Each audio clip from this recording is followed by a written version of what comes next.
Men darat alıp çıkkandan keyin da seydigim tambıp kalat, kayra dagı darat alışım gerekpi. Ova. Eger darat alıp çıkkandan keyin zara tamçılap kalsa, kayra daratılganga toora kelет.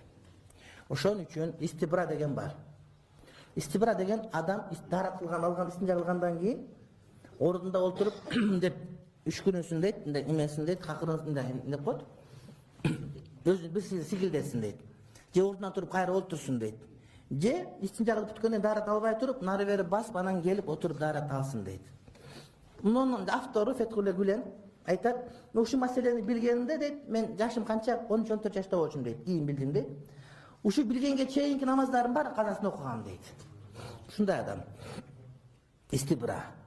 Так деле билбейбиз, ушу балким ал андай болгон эместир. Немес, жанагыдай бардыгында деле келе бербейт. Булчу жанагы бир адам истибра кылбаса деле көп адамдар жакшы эле дара алып кете берет да, бирок кээ бир адамдарда ошол зара чыккандан кийин ошол 2-3 мүнөттөн кайрадан акыртан чыгып кетиши мүмкүн да.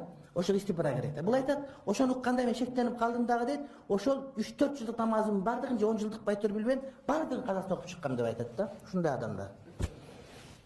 Ошон үчүн кайра алыш керек болот. Анан жанагыдай дарат алган истинче кылып чыккандан кийин кичине бери бастым да. Анан 1-2 тамчы ишимге тамчылап калды, ич кийимиңе. Ал зыян тийбейт 1-2 тамчыныкы.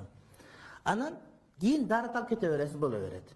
1-2 тамчы зыян тийбейт, ошо ич кийимди ошончо 2-3 күн алмаштырып туруш керек. Эгерде күнүгө алмаштырган бул абдан жакшы маселе, колдон келсе. Ич кийимди күнүгө алмаштырган эң жакшы маселе, урматтуу туугандар.